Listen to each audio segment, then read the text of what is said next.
The fluorescent lights of the emergency room burned my eyes as I tried to focus on the admission forms. My hands trembled as I wrote, each letter blurring into the next.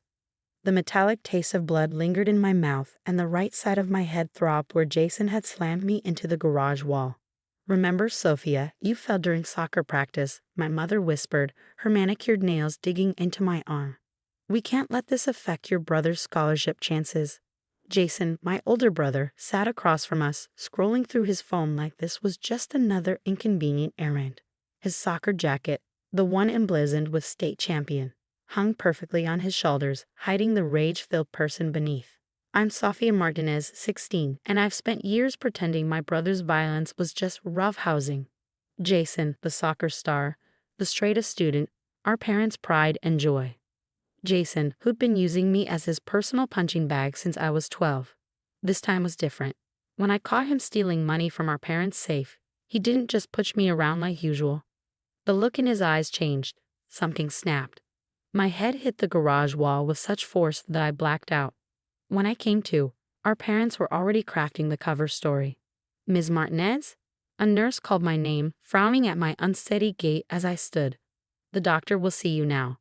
"We're coming with her," my father announced, already rising. "Actually, sir, hospital policy requires we speak to minor patients alone first," the nurse stated firmly. "Standard procedure for head injuries." I could see the panic in my parents' eyes. Jason finally looked up from his phone, his jaw tightening. The nurse, whose name tag read Emma, led me to a small examination room. As soon as the door closed, she turned to me with knowing eyes. "Want to tell me what really happened?" I opened my mouth to recite the practiced lie, but something stopped me. Maybe it was the splitting headache, or the way the room kept tilting, or just years of pent-up fear finally reaching their breaking point. "My brother," I whispered, tears spilling down my cheeks. "He did this. He's done it before." Emma's gentle hand stilled as she cleaned the cut on my temple. "How long?" 4 years. My voice cracked. "But nobody believes me. He's the perfect son." She nodded slowly, documenting everything in my chart. "We need to run some tests. A CT scan will show us what we're dealing with."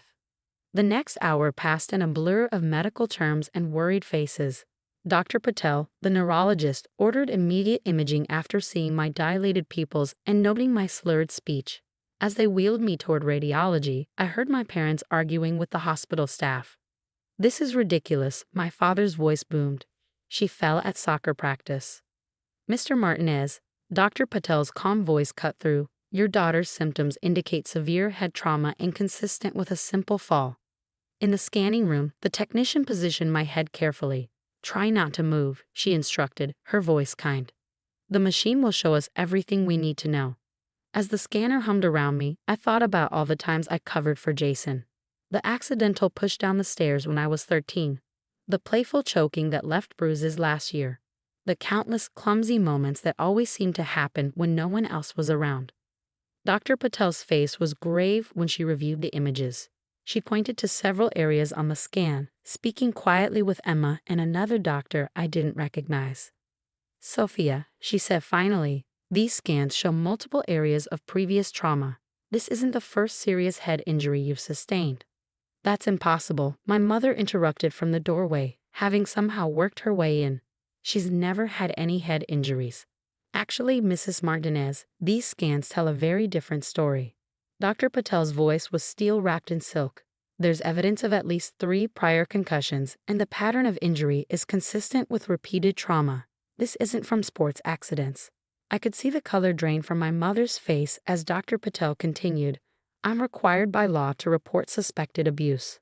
Officer Torres is already here to take a statement."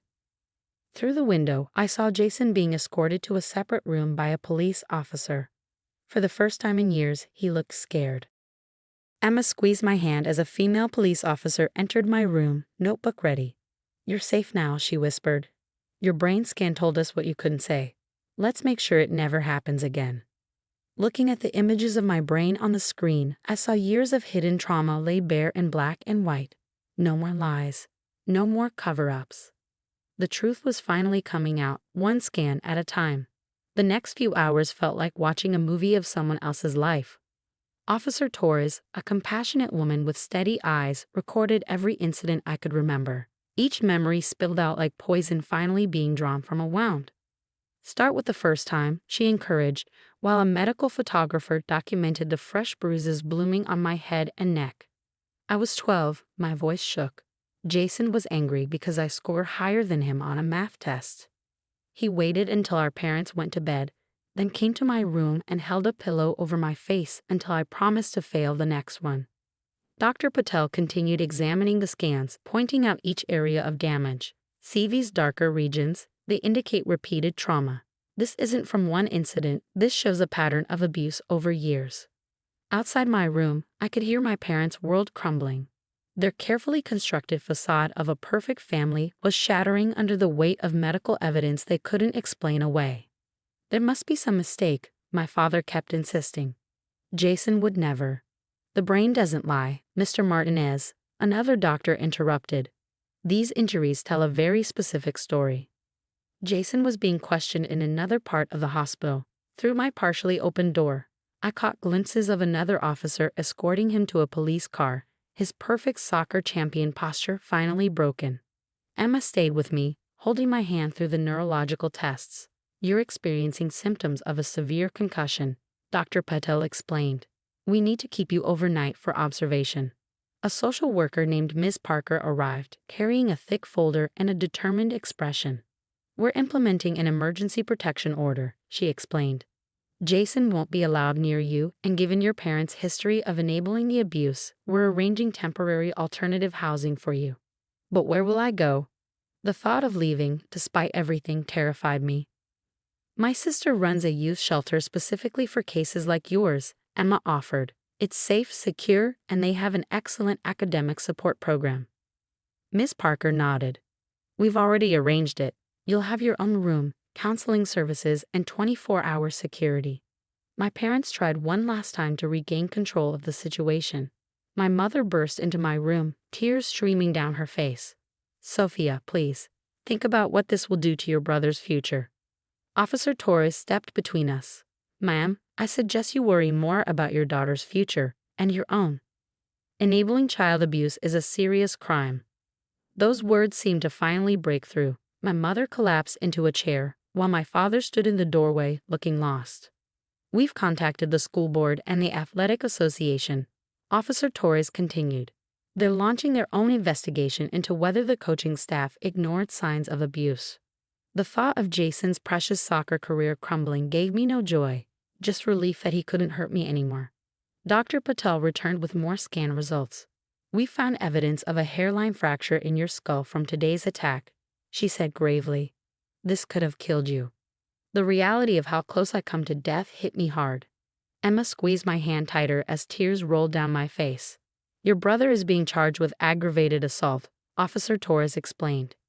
Given the medical evidence and the severity of your injuries, he'll be tried as an adult. Miss Parker was already working on her laptop, finalizing details.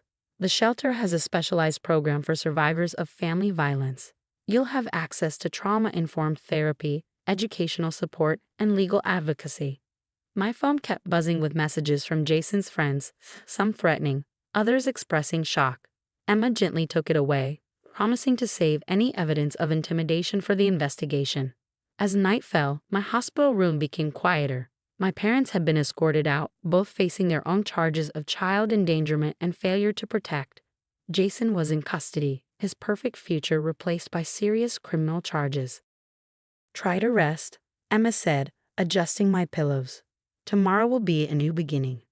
Looking at the brain scans still displayed on the screen, I saw the map of my suffering laid bare in clinical detail.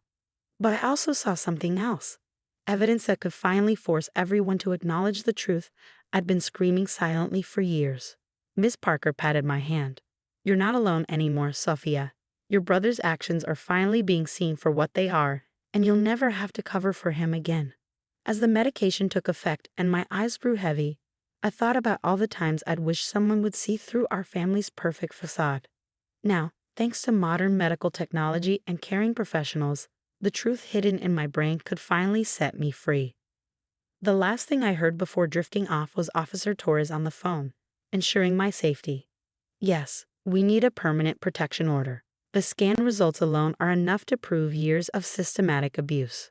For the first time in 4 years, I fell asleep without fear of what my brother might do in the darkness. 6 months later, I stood in front of the mirror at Hope Heaven Youth Shelter, adjusting my court appearance outfit. The girl staring back at me was different from the scared teenager who'd arrived here with a concussion and broken spirit. My eyes were clearer now, my stance stronger. Today was Jason's sentencing hearing. The trial had been brutal but quick, with the medical evidence leaving no room for doubt. Dr. Patel's testimony about my brain scans had silenced even Jason's most expensive defense lawyers. The images of my injured brain projected on the courtroom's large screen had told a story no one could deny. "Ready?" Emma asked, poking her head into my room. She'd stayed involved in my case, becoming something of a big sister figure. She'd even helped me apply to pre-med programs. I decided to become a neurologist, inspired by Dr. Patel's role in my rescue. The courthouse felt less intimidating this time. My parents sat on the opposite side of the room, looking aged beyond their years. The investigation had revealed they covered up Jason's violence toward others too. 3 former girlfriends had come forward with similar stories. Jason sat with his lawyers, his soccer jacket replaced by a suit that couldn't hide his anger. His scholarship was long gone, his perfect reputation shattered. The security footage from our garage, showing him slamming my head into the wall, had gone viral despite efforts to protect my privacy. "The court calls Sophia Martinez," the judge announced. Walking to the witness stand for my victim impact statement, I felt steady. The months of therapy had helped me find my voice, and I intended to use it. 4 years ago, my brother started using me as his punching bag. I began, my voice clear. My parents taught me to protect his reputation instead of my own life. But my brain kept a record of every attack, every injury they tried to hide. Today, I'm not here to protect anyone but myself. I described how the abuse had affected my life, the nightmares, the panic attacks, the way I'd learned to move through my own home like a ghost. But I also spoke about my healing, about the strength I'd found at Hope Haven, about my plans for medical school. The brain scans didn't just show my injuries, I continued. They showed the truth no one wanted to see. They gave me back my voice, my safety, and my future. Jason wouldn't look at me, but I saw him flinch when I described the last attack. Our parents wept quietly, finally facing the reality of what they'd enabled. The judge's sentence exceeded even the prosecution's recommendations: 12 years for aggravated assault, with additional charges for the previous attacks. My parents received 3 years probation each, mandatory counseling, and community service working with abuse survivors. "Your Honor," Jason's lawyer tried one last time. His promising future was forfeited. The judge cut in. The first time he chose violence. The medical evidence shows years of escalating abuse that could have ended in death. The court cannot ignore such systematic violence. Outside the courthouse, my support team gathered around me. Dr. Patel had come to show solidarity, along with Officer Torres and Miss Parker. The shelter girls had made a banner, "Strength Speaks Truth." The brain clinic called. Emma mentioned as we left. "They want to use your case to train medical staff about recognizing patterns of abuse in imaging. You could help save others." That evening, back at Hope Haven, I packed for my upcoming move into student housing. My full scholarship to pre-med program started next month. Turns out many organizations support abuse survivors pursuing medical careers. I kept copies of my brain scans, not as a reminder of trauma, but as proof of survival. They hung on my wall alongside my acceptance letter and the photo of my support team. My phone buzzed with a message from Dr. Patel. "Proud of you. Remember, healing leaves its own marks: strength, resilience, wisdom. See you at the clinic next week." I was starting an internship at her neurology practice, learning the science that had helped save my life. Someday, I'd be the doctor reading scans, seeing the stories hidden in shadows and light, helping others find their voice. One of the younger shelter girls knocked on my door. "Can you help me with math?" she asked shyly. "They say you're good at explaining things." Looking at her, I saw my past self, but also hope for the future. Of course, I smiled. "Let's study in the common room." As we walked down the hall, I caught my reflection in a window. The bruises had long faded, but something better had taken their place. Confidence, purpose, strength. My brain scans had told my story when I couldn't. Now I was writing my own next chapter, one where the truth didn't hurt anymore. It healed.